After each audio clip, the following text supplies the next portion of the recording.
Salam sejahtera, anda sedang menyaksikan Niaga Awani bersama saya. Seperti biasa, jam ini kami akan membawakan pelbagai perkembangan terkini niaga, ekonomi pasaran bersama ahli panel jemputan untuk anda fahami lebih mendalam bagaimanakah pergerakan ekonomi tempatan dan juga serantau bergerak ke hadapan. So, tentu banyak yang akan kami kupaskan dengan apa yang telah dikeluarkan, iaitu Malaysia telah mencatatkan keluaran dalam negara kasar KDNK sebanyak 3.3% pada suku ketiga 2023 yang lebih tinggi berbanding 2.9% yang direkodkan suku sebelumnya. Sudah tentu banyak faktor yang mahu kita teliti apakah yang memberi sumbangan terhadap angka terkini KDNK negara, termasuk apakah yang boleh kita jangkakan ataupun prospek pertumbuhan ekonomi pada masa hadapan. Saya mempersilakan tetamu kita iaitu Dr. Muhammad Afzal Nizam Abdul Rashid, merupakan Ketua Ekonomi dan Kewangan Sosial Bank Muamalat Malaysia Berhad. Saya nak ucapkan terima kasih Doktor kerana sudi meluangkan masa bersama kami. Doktor, 3.3%. Bagaimana KDNK suku ketiga ini memberi bayangan untuk masa depan pertumbuhan ekonomi? Sebarang cabaran atau peluang yang mungkin timbul berdasarkan prestasi ekonomi semasa ini? Okey, terima kasih Ina. Berdasarkan angka yang telah diumumkan pada minggu lalu, pertumbuhan KDNK sebanyak 3.3% itu sebenarnya sedikit orang kata tu peningkatan berbanding 2.9% pada suku yang sebelumnya. Namun kalau kita melihat angka yang lebih mendalam lagi, sebenarnya pertumbuhan 3.3% ni saya kira masih lagi dalam keadaan yang di bawah potensi lah. Maksudnya kalau kita lihat gabungan antara buruh dan modal sekiranya digunakan dengan secara optimum, sepatutnya pertumbuhannya itu lebih tinggi lagi. Jadi dalam kerangka 3.3% ni sebenarnya orang kata tu macam we can do better lah sebenarnya. Jadi bergerak ke hadapan, kalau kita sekali lagi kalau kita orang kata tu melihat angka dalam KDNK yang diumumkan minggu lalu, jelas menunjukkan bahawa ekonomi negara begitu terkesan akibat apa yang berlaku di luar sana, maksudnya ekonomi global lah. Dan kalau kita melihat pertumbuhan dalam apa yang dipanggil sebagai ekspor bersih, ya, maksudnya ekspor bersih ni kita mengambil kira angka ekspor dan juga import, kita tolak angka tersebut dan kita lihat pertumbuhan itu. Jadi pertumbuhan ekspor bersih ni menguncup sebanyak 22.7% pada suku ketiga tersebut. Jadi ini menunjukkan bahawa kelembapan ekonomi global telah pun memberi kesan yang langsung kepada prestasi ekonomi negara. Justru bergerak ke hadapan, persoalan yang seterusnya, adakah ekonomi di peringkat global ini masih lagi dijangka lembab? Jadi itu satu persoalan yang saya rasa kita perlu orang kata sentiasa berhati-hati dalam melihat data-data yang mendatanglah. Dan ujuran yang dibuat oleh pihak IMF juga baru-baru ini menjelaskan bahawa pertumbuhan ekonomi global dijangka perlahan sedikit ke paras 2.6% pada tahun hadapan. Jadi ini memberi signal ataupun isyarat bahawa prospek ekonomi pada tahun hadapan adalah sesuatu yang begitu mencabar. Dan saya kira angka KDNK ini jelas menunjukkan ekonomi Malaysia itu sangat-sangat memberi, orang kata tu, mendapat kesan daripada apa yang berlaku di ekonomi di peringkat global. Seperti yang doktor kata, terhadap KDNK kita, we can do better, kita boleh capai angka yang lebih baik. Kalau kita lihat antara faktor luaran seperti yang doktor kongsikan adalah antara penyebab ataupun faktor yang memberi kesan langsung terhadap ekonomi tempatan. Mungkin doktor boleh kongsikan apakah antara inisiatif ataupun projek signifikan oleh kerajaan yang memberi sumbangan kepada KDNK dan pertumbuhan negara kita ini? Betul. Kalau kita melihat data GDP ataupun KDNK di peringkat industri, kita melihat pertumbuhan di dalam sektor pembinaan menunjukkan suatu pertumbuhan yang begitu positif yang tinggi lah, iaitu pada paras 7.2% pada suku 3 berbanding 6.2% pada tempoh yang sebelumnya. Dan kalau kita bandingkan dengan sektor-sektor utama yang lain seperti pertanian, perlombongan, pembuatan dan juga perkhidmatan, sektor construction ataupun sektor pembinaan ni begitu stand out dari segi prestasinya itu 7.2%. Dari segi sektor yang lain pula, sektor perkhidmatan mencatatkan 5%. Manakala sektor-sektor yang lain, pertanian 0.8%, perlombongan negatif 0.1%, pembuatan ataupun manufacturing negatif 0.2%. Jadi ketiga-tiga sektor ni nampak gaya berada dalam paras yang kata tu lembab. Dan ini menunjukkan bahawa ekonomi itu dipacu oleh beberapa sektor sahaja. Jadi ini bermaksud apa sahaja yang berkait rapat tentang pembelanjaan pembangunan terutamanya, saya kira merupakan suatu aspek yang perlu ditekankan. Justru kalau kita bercakap tentang konteks belanjawan tahun hadapan 2024 yang mana kita dapat lihat sasaran perbelanjaan pembangunan sekitar 90 bilion, sekiranya ini dapat direalisasikan, saya pasti ia akan memberi suatu spillover effect yang positif pada ekonomi negara. Jadi nampak gaya pertumbuhan itu ya Nina tidak begitu seimbang lah.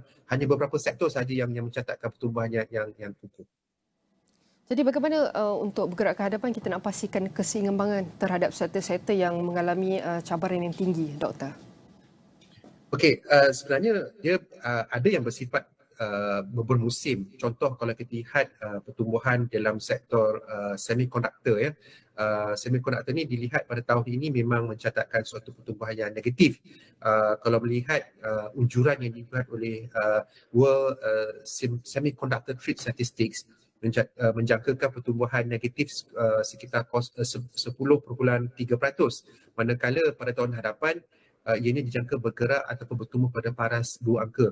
Dan trend yang saya lihat antara ekspor yang berkait rapat tentang semiconductor dan juga global semiconductor sales ni, dia amat berkait rapat dan ada dia punya dipanggil sebagai lag effect yang itunya. Maksudnya global sales tu akan berlaku dahulu, kemudian dia akan bagi kesan positif ataupun kita akan ikut trend global dalam tempoh 7 bulan macam tu. Jadi ini bererti berkemungkinan sektor yang berkait rapat dengan semiconductor, teknologi dijangka akan mencatatkan suatu pertumbuhan yang lebih baik, dan ini saya kira akan memberi suatu kesalimpahan yang positif kepada ekonomi negara keseluruhan. Jadi maksudnya Nina, bukanlah saja tertumpu kepada construction, namun ada beberapa sektor yang bersifat orang kata tu cyclical yang mana jangkaannya lebih baik pada tahun depan. Dan saya kira kalau kita lihat sumbangan ekspor negara dalam sektor semiconductor ni jelas satu sektor yang agak signifikan sumbangannya. Jadi sudah pasti akan bagi satu tumbuhan ekonomi yang dijangka lebih lembat pada tahun hadapan. Doktor, berbakikan 2 minit, kita nak lihat juga bagaimanakah ringgit yang turut memberi pengaruh kepada KDNK kali ini. Kalau kita lihat trend menurun, ringgit menyusut lebih daripada 6 bulan sebenarnya. Ya, seperti yang saya sebutkan pada sesi-sesi yang lepas, nilai ringgit ini banyak dipengaruhi oleh faktor luaran, terutamanya jangkaan kadar faedah di Amerika Syarikat. Dan berdasarkan data-data yang kita telah lihat pada bulan ini ya, data berkenaan dengan pasaran pekerjaan, data berkenaan dengan kadar inflasi yang terus merosot ke paras 3.2% pada tahun ini, pada bulan Oktober lalu di Amerika Syarikat.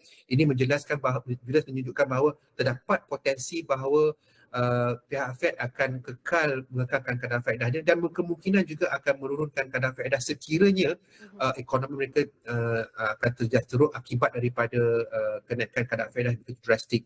Ada beberapa bank pelaburan telah pun memberi jangkaan bahawa terdapatnya pemotongan kadar faedah di peringkat Amerika Syarikat bakal berlaku. Jadi saya kira perbualan ini ataupun compensation seperti ini saya fikir akan orang kata tu memberi rangsangan yang positif kepada sentimen pasaran termasuklah nilai ringgit pada tahun hadapan. Baik, itu adalah antara 3.3% KDNK suku ketiga dan kita berharap angka yang lebih baik pada suku seterusnya. Sekali lagi saya nak ucapkan terima kasih kepada Dr. Muhammad Zaniza Abdul Rashid, merupakan Ketua Ekonomi dan Kewangan Sosial BEM Muamalat Malaysia Berhad, dan kongsikan bagaimanakah prospek pertumbuhan ekonomi bergerak ke hadapan, dan semua perkongsian ini akan kami rangkumkan dalam astrawani.com dan semua platform digital Astrawani.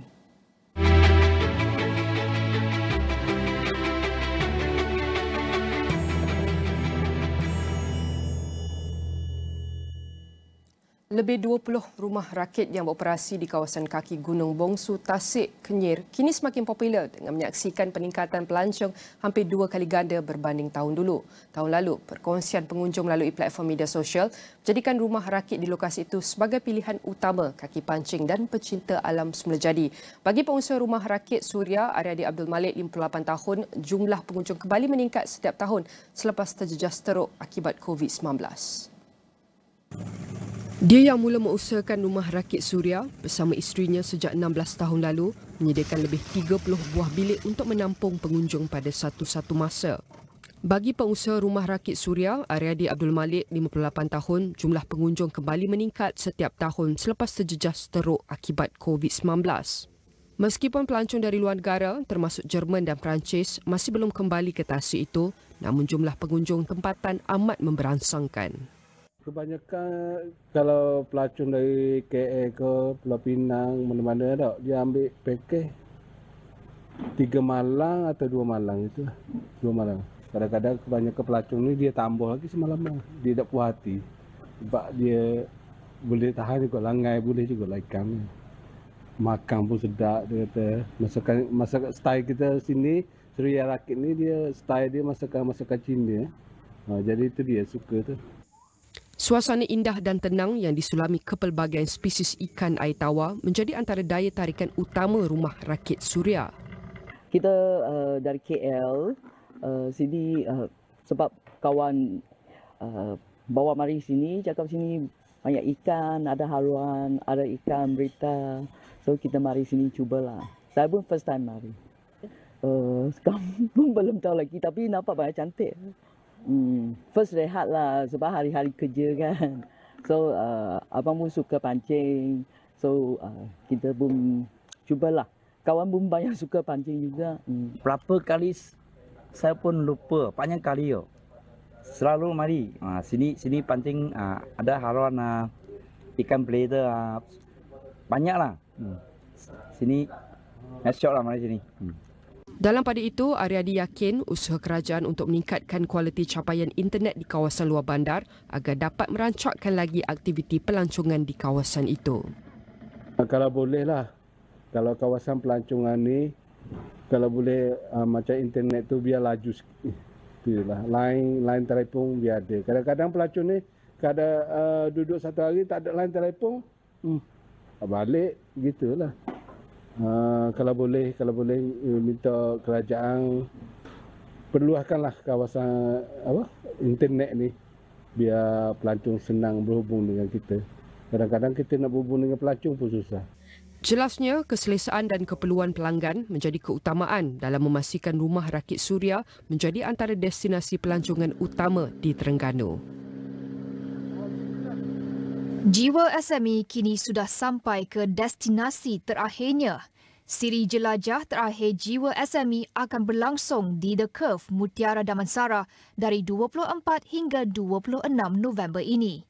Macam-macam kami bawakan, termasuklah sesi perkongsian dari Fatih Watches, Captain Batik, Bengkel Usahawan oleh Unify Business dan TikTok Shop, serta sesi pembentangan perniagaan Saya Jual oleh Bank Rakyat. Ada pelbagai persembahan menarik dari artis tempatan dan juga banyak hadiah menarik melalui cabutan bertuah menanti anda. Jangan lupa jumpa kami pada 24 hingga 26 November ini di The Curve, Mutiara Damansara. Untuk info lanjut, layari www.jiwasme.com.my. Jiwa SME, gelanggang inspirasi usahawan. Dan ketika ini kita akan bawakan salah seorang usahawan yang akan turut serta dalam sesi perkongsian nanti iaitu Zul Fadli Muhsin merupakan pengarah kreatif Captain Batik. Saya nak ucapkan terima kasih Zul kerana sudi meluangkan masa bersama kami.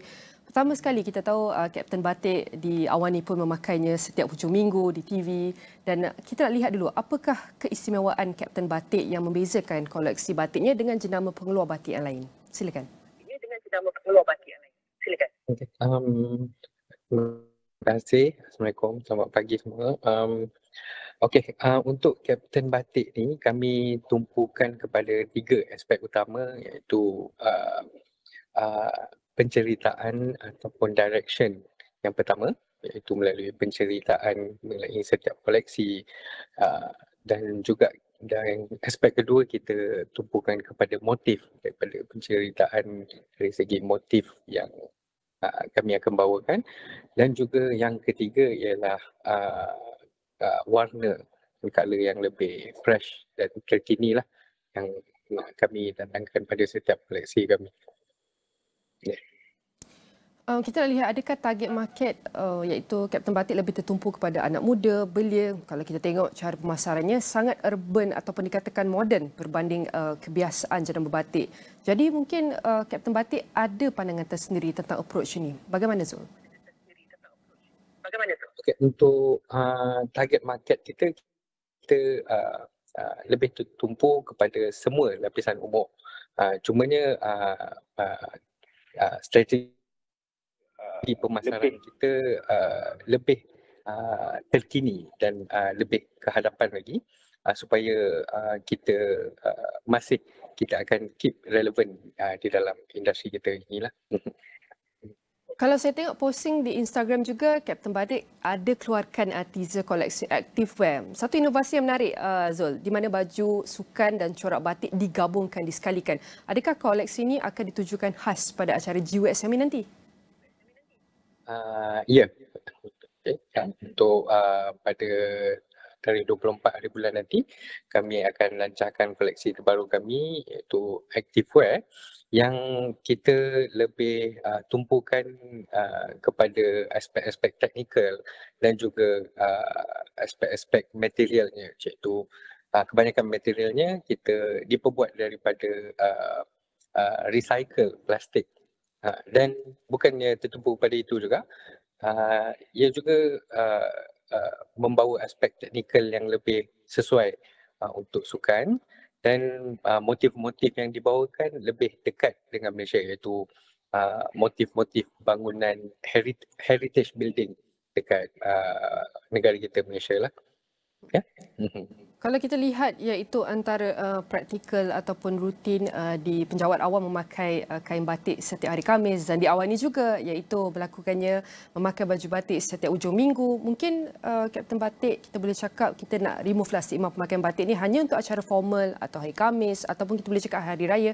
Apakah antara koleksi yang boleh Zul kongsikan, koleksi yang boleh galakkan pemakaian batik pada hari biasa?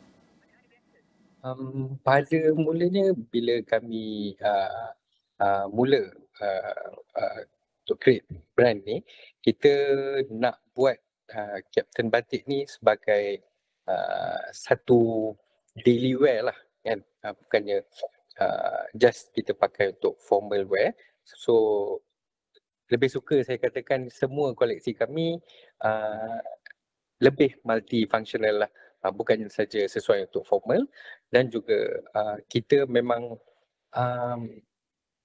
vision kami dia lebih kepada pemakaian harian dan tak kisah boleh pergi ke mall ataupun boleh juga dibawa pergi ke tepi pantai atau ke pool sebagai contohnya. Baik, sudah tentu kita akan dapat saksikan iaitu koleksi-koleksi Kapten Batik ni dan sudah tentu orang di luar sana yang berminat ataupun mahu menyertainya bolehlah sertai kami di Jelajah GWSME 2023 di The Curve Mutiara Damansara pada 24 hingga 26 November ini. Sekali lagi saya ucapkan terima kasih kepada Zul Fazli Muhsin merupakan pengarah kreatif Kapten Batik.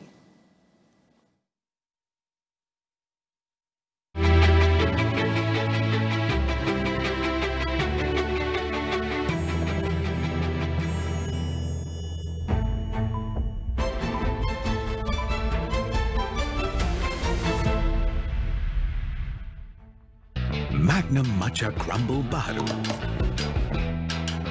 Aiskrim matcha lembut, salutan coklat tebal dan cepisan biskut rangup. Magnum Matcha Crumble baru. Magnum, kenikmatan sejati. Banjir ini luar biasa. Lan ni memang menyeramkan. Setiap masalah dihadapi bangsa pasti ada punca dan dalangnya.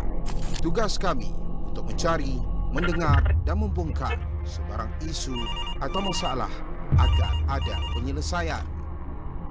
Setiap sudut akan diteliti, penjelasan semua pihak akan diamati. Tiada fakta yang akan disembunyi. Kita bongkar semua, dedah sampai habis. Mendedahkan kepincangan, rasuah dan masalah rakyat jadi tanggungjawab yang kami galas. 501 Bongkar, terpaling dedah.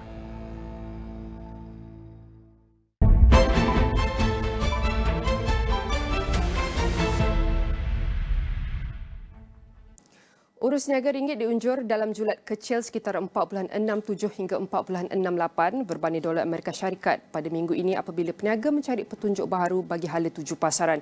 Ketua Ahli Ekonomi Bank Muamalat Malaysia Berhad Muhammad Afzal Nizam Abdul Rashid berkata, spekulasi pasaran mengenai kemungkinan pihak Rizab Persekutuan Amerika Syarikat mengurangkan kadar faedah juga dijangka mendapat momentum pada bulan ini.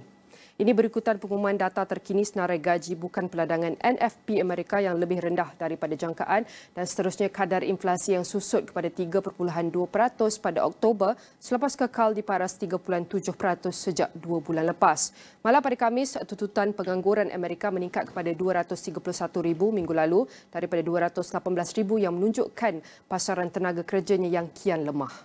Selain itu, Hong Leong Research dalam nota tinjauannya pula mengunjurkan pergerakan ringgit pada minggu ini akan dipengaruhi oleh aliran kelemahan dolar. Dalam pada itu, ringgit juga susut berbanding kebanyakan mata wang negara-negara kumpulan G10 dan mata wang serantau utama kecuali yen Jepun dan dolar Hong Kong. Indeks barometer Bursa Malaysia dijangka diuji pada paras 1,480 minggu ini berikutan tempoh akhir tahunnya optimis dan kekukuhan ekuiti global. Ketua Ekonomi dan Pengurus Dana Inter-Pacific Asset Management Berhad Datuk Dr. Nazri Khan berkata, jangkaan bahawa kenaikan kadar faedah dihentikan seketika berikutan data inflasi Amerika Syarikat yang kurang memberangsangkan dijangka terus mendorong minat risiko terhadap saham. Menurut beliau, bacaan inflasi yang lebih baik akan menimbulkan spekulasi bahawa Bank Pusat termasuk Rizab Persekutuan, Bank Pusat Eropah dan Bank of England telah selesai menaikkan kadar. The Fed mengekalkan penanda aras kadar faedahnya yang kukuh apabila mencatat paras tertinggi dalam tempoh 22 tahun pada awal bulan ini. Nazri berkata pada masa ini pasaran niaga hadapan menjangka peluang sifar peratus bahawa Bank Pusat akan menaikkan kadar pada mesyuarat dasar yang seterusnya Disember ini. Tambahnya pelabur turut menyatakan jangkaan tempoh untuk The Fed akan mula menurunkan kadar dengan pelabur meramalkan penurunan 0.25 mata peratusan pada Julai. Sementara itu, Naib Presiden Penyelidikan Ekuiti Rakuten Trade Tong Pak Ling berkata, pasaran tempatan dijangka positif susulan aliran masuk bersih yang berterusan daripada dana asing yang mencapai lebih 1 bilion ringgit setakat ini, manakala asas kukuh ekonomi dan dalam negara akan memacu pasaran pada masa depan. Baik, kita akan kongsikan bagaimanakah prestasi ringgit yang dapat kita saksikan setakat pagi ini. Dan untuk kita lihat bagaimanakah prestasi ringgit pada Jumaat lepas, yang mana ringgit mengakhiri urus niaga Jumaat yang lebih mengukuh berbanding dolar Amerika Syarikat susulan pengumuman data ekonomi terkini negara maju itu yang meningkatkan lagi jangkaan bahawa Bank Pusat itu sudah selesai menaikkan kadar faedah. Berikutan itu, kalangan peniaga kini membuat spekulasi mengenai tempoh bagi Rizab Persekutuan Amerika Syarikat Fed untuk menurunkan kadar faedah berkenaan. Bagaimanapun, peningkatan ringgit dikekang oleh penyusutan harga minyak dan pada 6 petang Jumaat ringgit naik ke paras 4.6785 atau 6.825 berbanding dolar Amerika Syarikat daripada 4.6850 atau 6.910 pada Khamis. Dan mari kita saksikan bagaimanakah prestasi ringgit setakat iaitu 20 November pagi ini. Dan kalau kita lihat prestasi ringgit berada pada paras 4.677. Dan kalau kita nak teliti bagaimanakah prestasi ringgit kita dalam tempoh seminggu untuk kita lihat anggaran ataupun purata ringgit kita berada pada paras lebih kurang 4.660 sehinggalah mencecah 4.730. Dan ini adalah pergerakan ringgit yang kita dapat saksikan dalam tempoh seminggu daripada 14 November sehinggalah 20 November, di mana ringgit kita kalau kita teliti lebih kurang 15 November kita mengukuh sehinggalah ia mencapai paras terendah dalam tempoh seminggu pada 4.660. Namun masuk saja 16 hinggalah 17 November sehingga kini kita dapat saksikan ia mula menyusut ringgit kita sehinggalah berada pada paras 4.710. Namun ia kembali kukuh apabila kita capai pada 17 hinggalah pada 20 November yang berada pada paras lebih kurang 4.677. Kalau kita saksikan pergerakan ringgit pada dalam tempoh sebulan lebih kurang daripada Oktober sehinggalah November, ringgit kita iaitu berada pada paras 4.775. Ini adalah purata ringgit kita dalam masa Oktober sehinggalah November. Namun kita dapat saksikan sedikit pemulihan pada iaitu awal November. Kalau anda saksikan graf ini menunjukkan penurunan, menunjukkan ringgit kita kembali pulih sedikit pada paras 4 sehinggalah ia mencecah pada paras 4.650. Namun masuk saja iaitu iaitu minggu kedua November sehinggalah 20 November, kita dapat saksikan penurunan terhadap prestasi ringgit kita berada pada paras 4.650 sehinggalah 4.725. Dan setakat pagi ini ringgit kita berada pada paras 4.677.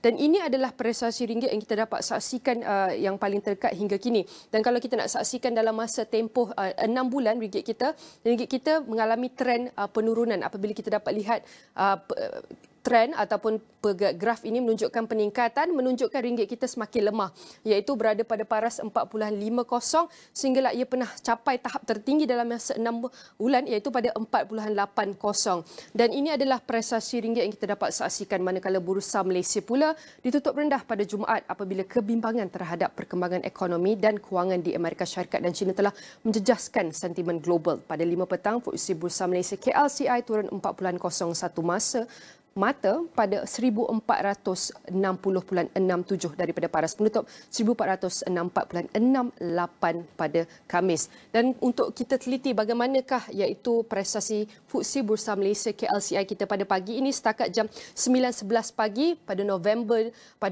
November pagi ini berada pada paras 1456.85 prestasi Bursa Malaysia kita bersama negatif 0.26%, iaitu penurunan sebanyak negatif 3.82%. Untuk kita teliti dalam masa 5 hari prestasi Bursa Malaysia kita berada pada paras, lebih kurang kebanyakan berada pada paras 1460.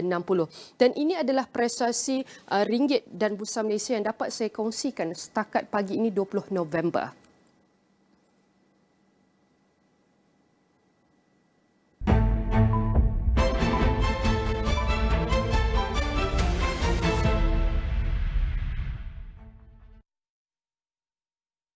Saya nak hidup dengan awak selama-lamanya. Dilema dibayangi memori cinta pertama. Tak senang untuk saya move on.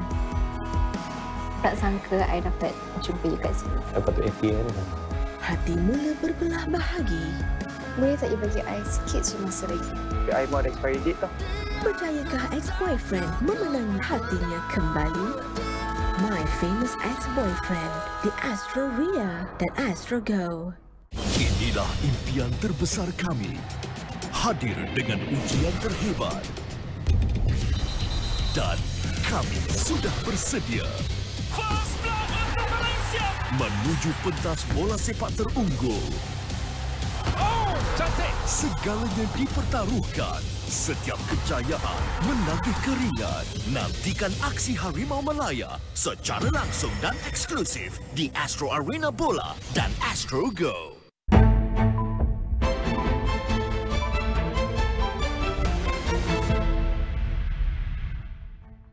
Thank you. Hello and welcome to Niaga Spotlight with me, Tamina Kauschi. Niaga Spotlight goes through the week in business and future affairs, market watch, industries, analysis and insights. We've got you covered right here on Niaga Spotlight. Well, this week on Analysis, we look at legal updates and enterprise impacts. Now, in the most recent World Bank annual Ease of Doing Business report, Malaysia ranked 12th globally and second in East Asia and Pacific region, demonstrating its favorable business environment. Malaysia upholds business-friendly policies that are pragmatic and effective, cultivating a stable and supportive environment for businesses to thrive. In addition to a healthy business environment, Malaysia remains one of the fastest-growing economies in Southeast Asia. Our business-friendly benefits include low corporate tax rates, plus amendments to legislation affecting companies, and an educated, fairly competitively priced labour. This discussion today focuses on 2023's key legal updates and their implication and impacts for businesses and enterprise in Malaysia. Kokela Vani Vadivalu, Selangor Bar representative to Bar Council, joins us now in the studios for this discussion. Kokela, good morning. How are you today? Good morning, Tamina. How are you? Fantastic. So, Kokela, let's get this very interesting discussion started off by looking at what the general conditions are like from a overarching legal framework and that perspective when it comes to Malaysia's open market economy, also having a business-friendly policy framework. Do you agree with that statement? Definitely. I think Malaysia has done very well. I think the fact that we are actually looking into many one-stop centers, that is something that many people do not know about, but it has been mushrooming. It's something that how I feel Malaysia has actually opened up this open market in terms of letting people actually get access to doing their business in any way possible to make it more accessible and easy for them. I think many people don't realize it, but it's also something that has been recently done after COVID. There's a lot of legal statutory delays that was actually recognized by the law, was amended Exactly, to allow. and you were very active during that time frame, I do recall. So what were some of the gaps that were really identified, especially by the legal fraternity when it came to ease of doing business? I think there was a stop actually from winding up petitions. That means the companies were not allowed to basically become wound up by any of the creditors. And I thought that was a very good law because during the COVID, we all realized there was a huge delay and we know that the businesses could not go on, could not operate as usual. They could not be nimble as well, That's responding to extended lockdowns and such like. That's right. It was a very uncertain time. So when we have winding up, and for individuals, we had the bankruptcy laws that was also put a stop in the courts. There was no bankruptcy hearings or winding up petitions actually heard. And that actually gave companies or businesses a huge leeway to continue operating, hoping to see the light at the end of the tunnel, I think.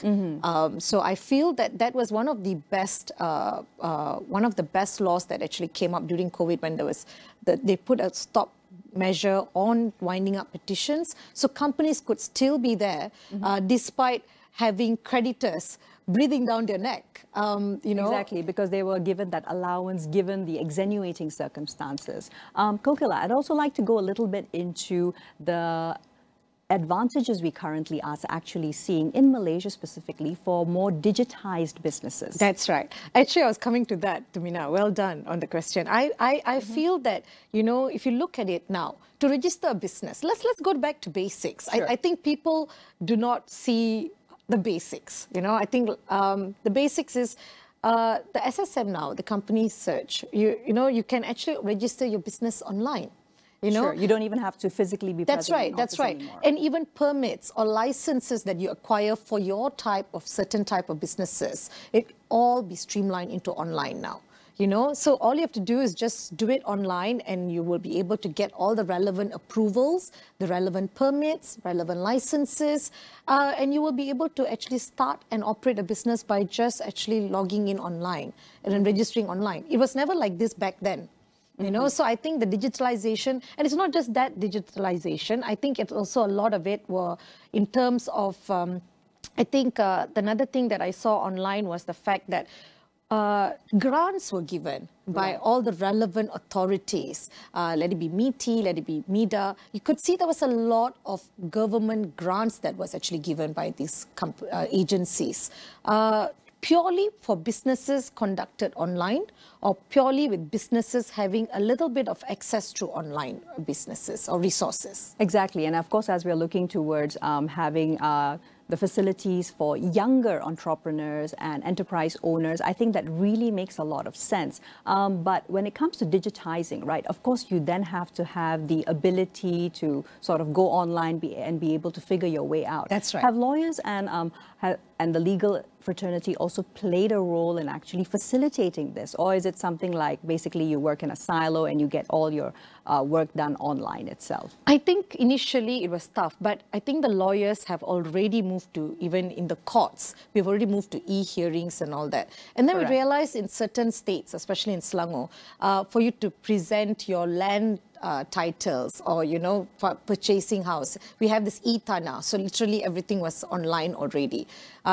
So it feels like we had to keep up with times. Of course, lawyers being an oldest profession, we always prefer the concrete old-fashioned face, But we realized that after that, we've also done a lot of Zoom meetings, even for first time meeting clients. I think we have adopted, and the laws have also been amended to include hearings now by way of online. So I think lawyers have very much adapted to digitalization. Of course, with AI and ChatGPT, how are we taking it? I think it's still to be I'm still old school. I think you still need to exercise caution when using this kind of stuff. But I think still go through all your briefs as a part definitely, of the process. definitely. Yeah. But it definitely speeds the process. Sure. It definitely does. And I think it is so much easier. You know, those days I remembered my clients who want to start up a business or even wanting to buy a property or even to buy over a business. It used to be that they used to come back and say, you know what, this document is not, apparently I need to relook at it. This was rejected. So can we look at this again? But now, with the fact that it's all submitted online, they could actually get an update or notification on it just on that basis. So it's a lot easier, I think. So definitely ease of processes. Great. So Kokila, moving along. Now, Malaysia's legal system also provides protection and enforcement of contractual rights that gives great certainty for business operations in general. Are there any sort of recent examples in particular that help to really showcase that this is what it is like on the ground for businesses and lawyers when you're working out? Oh, yeah. I think there were so many cases that we were, like, for example, one of it that I personally did was that the contractual ones were, of course, I think it all at the end of the day boils down to written agreements, right? But I think this court, they actually severed the clauses that was actually unfair for business owners, especially during COVID or even post-COVID. Right. And I thought that was very, very good. You know, I mean, of course, that decision was welcomed, but it was actually to realize that how important contractual documentation is in business sense. But at the same time, there's no need to be so fearful about it, because at the end of the day, if the clauses in your business contract with your contracting party does not make it's very unfavorable to a certain party or is very lopsided or one-sided, then I think you definitely can go to the courts and you will be able to see how this particular clause should be removed. And it will, at the end of the day, give the contracting party a fair level playing field in the area of business when it comes to disputes. Because at all written contractual disputes, there has to be, it can't be a unilateral view. It has to be both parties are benefited. There must be some consideration on both ends. In case, for example, if both of us are getting into a contract, there must be something that I'm getting in consideration of entering into this business with you. Correct. So also I think it speaks of a wider need for awareness, perhaps even before signing these contractual agreements between businesses, right? And how do you think that level of awareness is, particularly for the newer enterprises that keep also, you know, mushrooming, but at the same time, not too many of them are sustainable. You know, making it past that hurdle of the first year in operations, how often is that actually connected to legal complications? I think, okay, this is where we are stuck. I think what happened is at the heat of just doing a business. Right. I think at the COVID, beginning operations. Yeah, you know, they realized there was a certain businesses that was actually flourishing, a certain type, you know, like, for example, face mask, or like, you know, even all this basically personal care products, personal care products, hygiene products, sanitary, yes, you know, hand sanitizers and all that.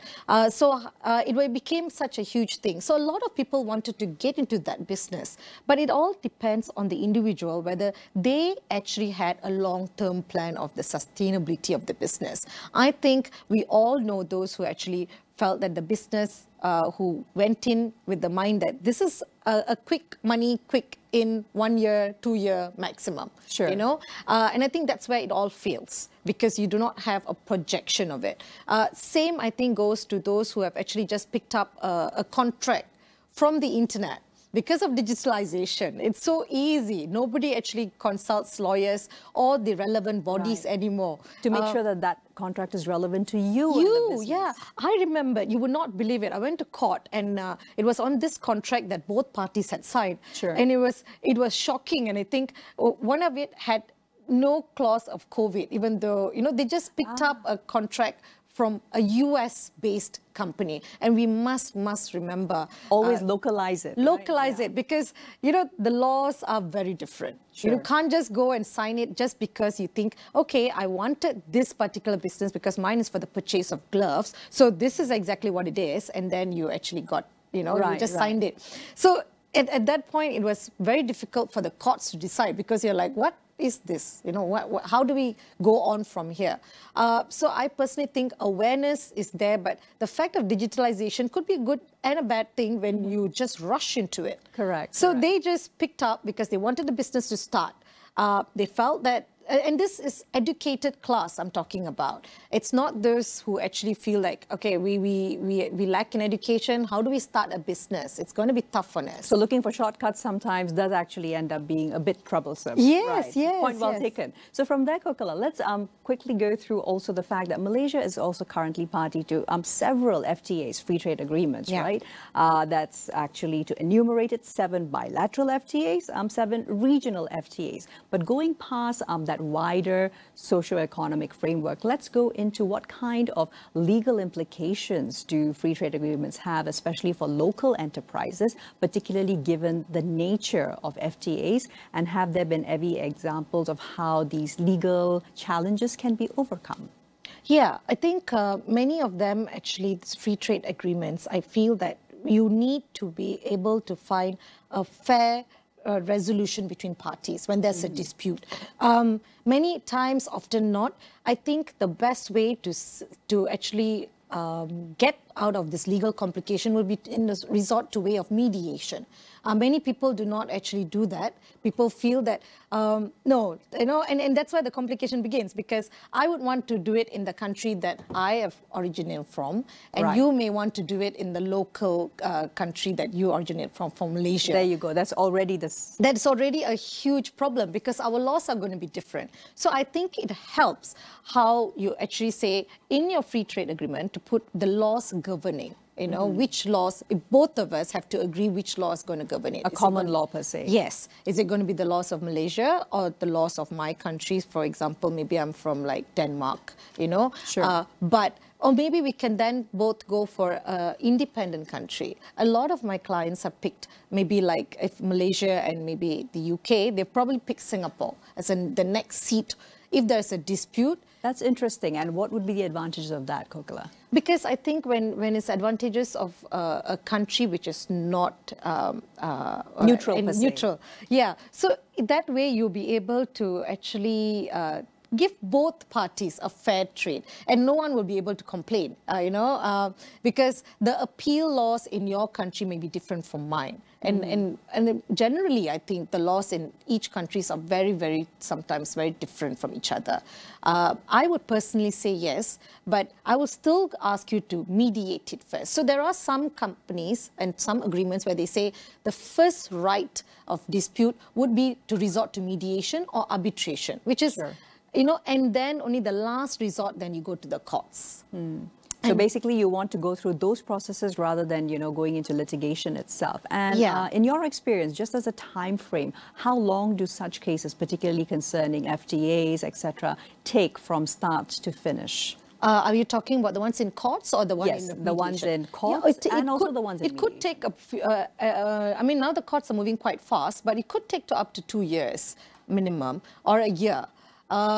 Which I think in terms of businesses, especially when it like over the sea, you know, it may not be the best place for you to keep coming back to sort this problem out. Correct. So that is why I think mediation or any form of alternative dispute resolutions would be the best when it comes to FTAs or disputes out of FTAs. Fantastic. It's a win-win. Thanks for bringing us up to speed with that. We'll take a quick break now. We'll be right back with Niaga Spotlight. Don't go anywhere.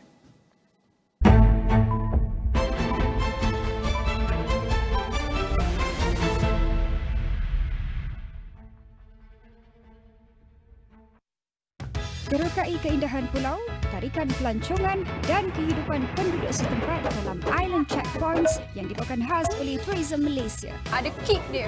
Jom kita pergi tengok. Dia main turun je, tak cila kan? Macam-macam lagi lah. Bau dia. Ni bubur kuning, boyak garam. Experience yang baru, Fahmi. Memang cantik. Setiap Sabtu, 8.30 malam di semua platform Astro Awani. Atas permintaan ramai, projek Bapak-Bapak kembali. Pakai umur ni bukan Australia tu. Kini mereka ke Australia dengan cabaran baru. Belum cuba, belum try. Sudah. Adakah GeForce masih alasan mereka? Jangan duduk habis. Nak bangun 2 hari. Udahlah, auta banyak. Travel awak projek Bapak-Bapak musim 2 di Astro Warna dan Astro Go.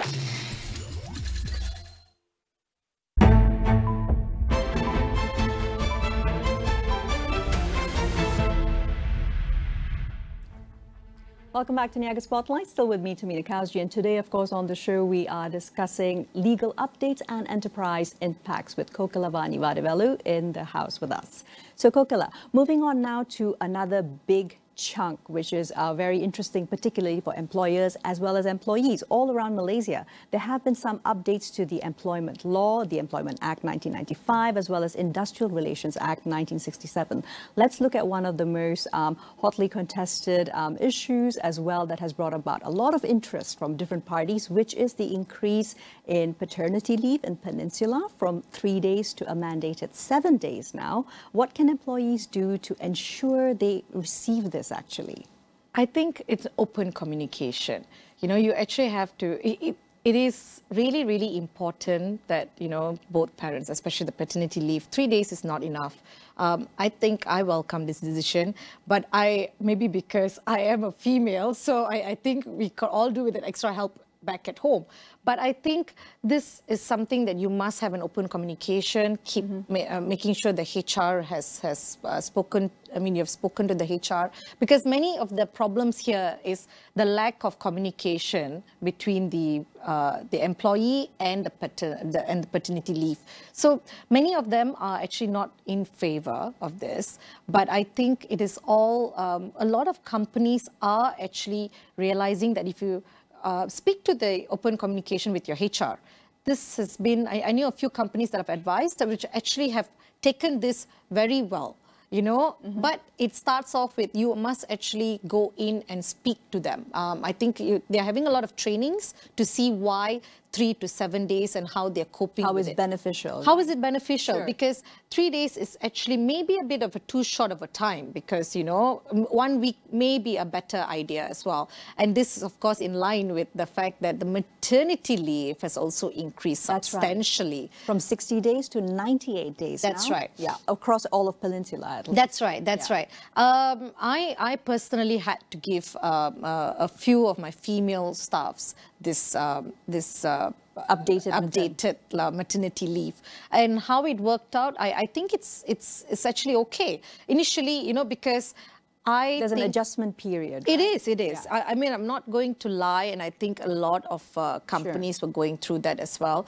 But but I think the approach was actually to just realize that you are actually now becoming you're standardizing with all the employment standards overseas, you know, and I think that's what Malaysia should be looking forward, because it's always been 98 days overseas, you know, in the international standards. So we feel that Malaysia was actually lacking, but right now we're coming to par with it. So from 60 to 98 days. And I think this may have given some discrimination to the female employees, I know. Yes, that's right. There are certain chambers of commerce, etc., that have already gone on the record saying that they are already hiring more men rather than women, looking at the burden, as they say, of maternity leave. So let's try and reframe that a little bit from both the legal standpoint, because when it comes to also the current Madani government's proposal to increase women's labor force participation rate.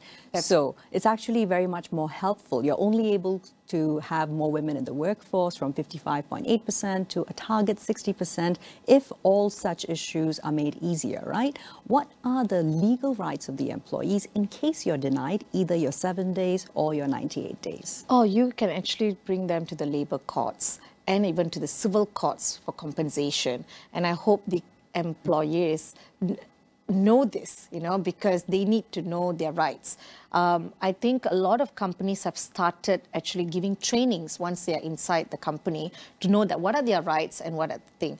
And if you look at it, I think recently I know a female employee who's 4 months pregnant who actually just got a job. So it's not really that bad as what I know. There's like at least a lot of bad press around it, but I do not think that is the real trend at the ground level, because when I spoke to this particular person, she's 4 months pregnant and she just got a new job. And I think the employee was very nice about it. The employer was very nice about it, and actually given her saying, we understand, and but this is how it is. So employers need to understand that they will be brought to court if you do not give the rights of the employees. Correct. And at the same time, also looking at the much broader perspective of if we want to encourage a sustainable workforce for the future, of course, you have to be able to support parents today having children. Okay, so from there, Kokala, I'd also like to move into another issue, which is by 28th of March this year, we also have brand new several provision of Malaysia's first ever Anti-Sexual Harassment Act coming into effect. So under the mandates which are already enforced, what are the areas of responsibility when it comes to employers for actually providing a safe workplace for women as well as for men, of course? I think it all boils down to policy and guidelines. And you have, many of them have not implemented this. Previously, there was this code of sexual harassment and that was only done by very few companies, and it wasn't even a mandatory thing. However, with this act, now it's mandatory. Every company make sure they have a certain definite policy and guidelines on how they're going to be conducting a sexual harassment case if it ever arises in the company. Of course, a lot of awareness trainings must be given, and I think it is also important to include it at your starter pack. When you join the company, you must... Like a little book of rights. That's right, that's right. You must be able to know that, this is what we're going to do. And policy guidelines, and also I think there should be a course, a short course, when you actually walk into the company to know that this is any company, that this is the Anti-Sexual Harassment Bill, and it should be, for me, if you ask me, it should be in a clause in your employment contract or your letter of offer. Because it is a very big thing. Exactly. It's something and it's also, I think it goes into the wider perspective of building a respectful workplace culture. That is right, that is right. You would want your employees to walk into a safe working environment, where you know that the laws have been protected. Many a times, you feel that, is the law really protecting the victim? It's come to that. Or is it also protecting, maybe the perpetrator, just because there's no correct, definite system. I think, therefore, there needs to be, if you're going to have a policy and guidelines, it needs to also spell out exactly how is the procedures going to be carried out. And everyone, the employees and the employers, both, including the HR, need to all know and everybody on the same page. I think that is the most crucial thing about this latest Anti-Sexual Harassment Act 2022, because there's going to be tribunal. And I think it's something, this is my personal opinion. Sure. I think the companies, when they are actually faced with this kind of complaints, they should have an external person just sitting in there to be able to just see what is going on. Because sometimes when you work with that colleague for such a long time, you may have a biased opinion about a certain person. Or natural, conscious or unconscious one. Yeah, Absolutely. That's right. Great. Yeah. Fantastic. So from there, Kokala, looking at also some other amendments that have come about that especially affect enterprises and entrepreneurs and small businesses, the Insolvency Amendment Bill was also passed mid of this year, and it aims to actually streamline the processes for administering bankruptcy. Can you tell us about what are some of the key areas of interest and how they're going to be affecting us? This is actually very, very interesting, because I think the latest amendment was on 6th of October last month. Yes, exactly. That's right. So I think, first of all, applaud the government, because we must understand the less bankrupts there are, the better it is for the economy, because then a lot more people will be able to actually get a job. In terms of getting accessibility to get a job, then it actually boosts the economy as well. Now, the first set of amendments was, I think there are a few amendments that have been pertinent in the Insolvency Act. Automatic discharge was one of them, you know. And I think the latest one has given you two different categories. They've added two categories, and it's very, very good because quite comprehensive, yeah? Yeah. So these two categories, if you look at it, was that if you are 30 and above, okay, because usually everyone goes like, you know what, why do I even bother? Because I'm not going to qualify for this automatic discharge. So initially they started with 50,000 and below. Because many, if you looked at it, there were many people who were just becoming a judge bankrupt because of the credit card. Correct, debt. You know, or like hire purchase when they buy a car. So so what happened was the First Amendment was anybody below 50,000, bankrupt or judged at 50,000 could apply for this. Then you came to this 6th of October recent amendments where two more categories were introduced. The two categories were if you're above 30 and, COVID has affected us in many ways and mental health is one of them. So what has happened is, in short, they say if you're 30 and above and you're judged bankrupt, you go and meet a psychiatrist. And if the psychiatrist says that, yes, you do have some mental issues or you are not well, what happens is you bring the certificate and you go and apply to the Director General of Insolvency to get an automatic discharge. Not many people know about it. This is the very crucial amendment. So many was disheartened and they said, I don't come under the 50,000 category, so I'm going to just have to be a bankrupt. But with this latest two amendments, and then they say, maybe I'm too young. So the second category, if you're 70 and above. I see. Yeah. So I think it's also being extremely humane in looking at what the different challenges are across the life cycle. And I think that is exactly what a Bankruptcy Act should be, because it affects your status, as your solvent status in the country. So very good to know about that. Very, very good. It was very heartwarming, to be honest. All right, awesome. So Kokila, as we're looking at rounding out the discussion, I do want to focus a little bit on, before we close, laws pertaining to ESG in Malaysia. So ESG, of course, is the biggest catchphrase and really has been. I think ever since, of course, the pandemic brought us all to so much more realizations as business communities about the need for sustainability and minimizing environmental impact, with, of course, continuing to make business profits. So what are some of the pertinent laws that actually impact businesses operating in Malaysia right now? I think there are 3 acts: the Environmental Quality Act and its respective amendment in 2007 and 2012.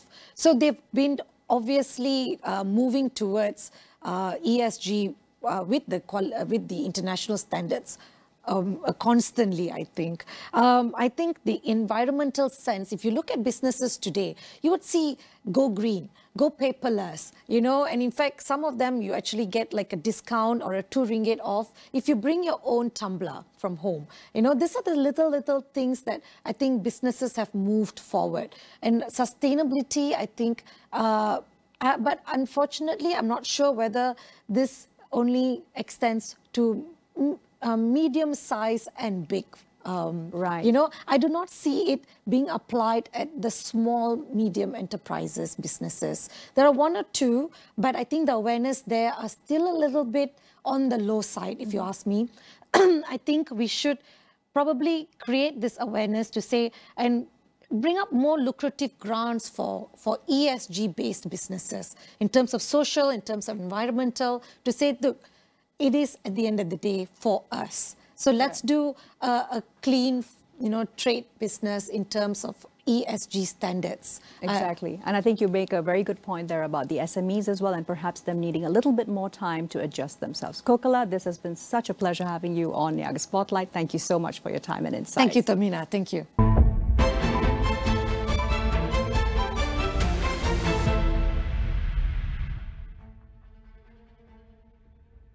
Di dalam setiap berita yang dibawa, konteks amat penting.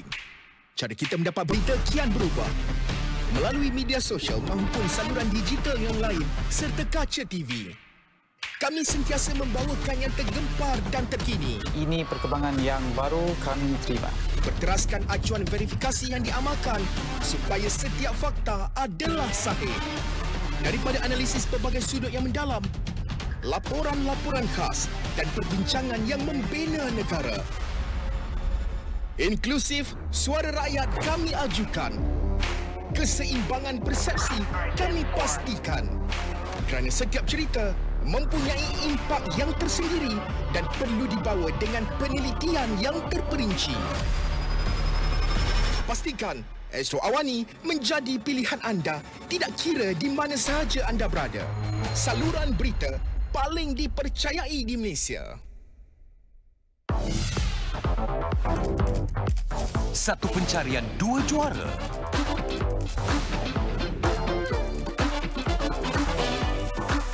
Let's go. Mencipta kelainan.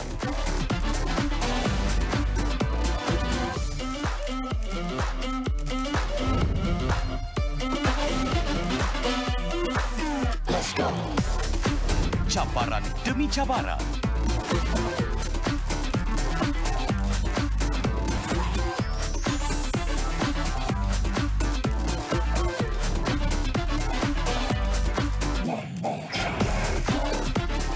Siapakah yang mampu bertahan? Julung Gali, 8 hero, 8 dewi digabungkan untuk menjadi bintang Hero Dewi Remaja. Jumaat 10 malam di Astro Ria dan On Demand. Asking the tough questions is what we do every day here on Astro Awani. Catch me every weeknights at 10:30 p.m. across all Awani platforms. Bintang-bintang badminton sedia untuk menerjah. Brilliance. Keringat dan kepayahan membangkitkan semangat di gelanggang. Menguji kemampuan sebenar, Shenzhen membayangkan bakal juara dalam pertempuran hanya untuk yang hebat. China Masters 2023 secara langsung di Astro Supersport dan Astro Go. Pergerakan Hamas tegaskan operasi ketenteraan Israel yang diperluas ke utara Gaza menemui kegagalan. I can see all the attempts of the Israeli occupation forces failed. Qassam brigades successfully fought. Jumlah bantuan yang memasuki Gaza tidak mencukupi dengan keperluan penduduk. Needs are growing ever more critical and colossal, despite needs being far greater than they were at any time before. Ikuti perkembangan terkini. Buletin Awani 12.30 hari. Korang tahu kan, ada banyak cerita hantu best dekat Astro Go, tapi lagi best kalau korang ada. So kita boleh stream sama-sama. Pergi ke saluran 200 dan scan QR code. Percuma untuk pelanggan Astro. Masanya sudah pun tiba untuk grand finale Jelajah Jiwa SME. Sesi perkongsian oleh pakar, bengkel usahawan serta sesi saya jual antara himpunan aktiviti yang bakal berlangsung. Jadi para usahawan PMKS, jangan lepaskan peluang untuk level up bersama-sama. Jom datang beramai-ramai 24 hingga 26 November ini. Dibawakan oleh penaja utama Jelajah Jiwa SME, Unify Business, rakan digital pilihan anda. Hello Putrajaya. 25 November ini, adakah anda ingin bertemu bintang-bintang kami secara bersemuka? You ex-girlfriend Hang Zuhao ni. Oh my god, am I right? Ready? Untuk pelanggan Astro, sila ke Astro Rewards di aplikasi My Astro untuk menebus pas-pas sesi temu mesra anda. Bagi bukan pelanggan Astro, langgan Astro dan dapatkan pas VIP. Jumpa di sana. Tak ada berita yang lebih baik melainkan berita untuk semua geng Mobile Legend. Bang bang. Ready guys? Kau ingat main game tu boleh bagi kau makan minum ke dia? Tak nak jadi pro gamer. Boleh dapat RM50,000.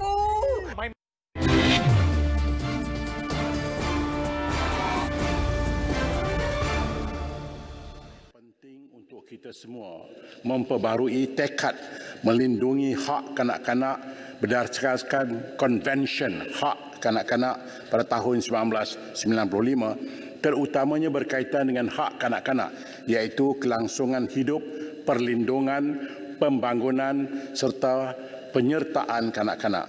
Justru saya mengingatkan bukan sahaja kepada ahli-ahli yang berhormat, malah kepada semua pemegang amanah termasuk ibu bapa, penjaga, para pendidik sektor korporat dan awam serta masyarakat seluruhnya agar sentiasa menjalankan tanggungjawab dalam memastikan bahawa mereka dapat membesar bebas daripada diskriminasi, keganasan, eksploitasi dalam suasana yang selamat dan sejahtera.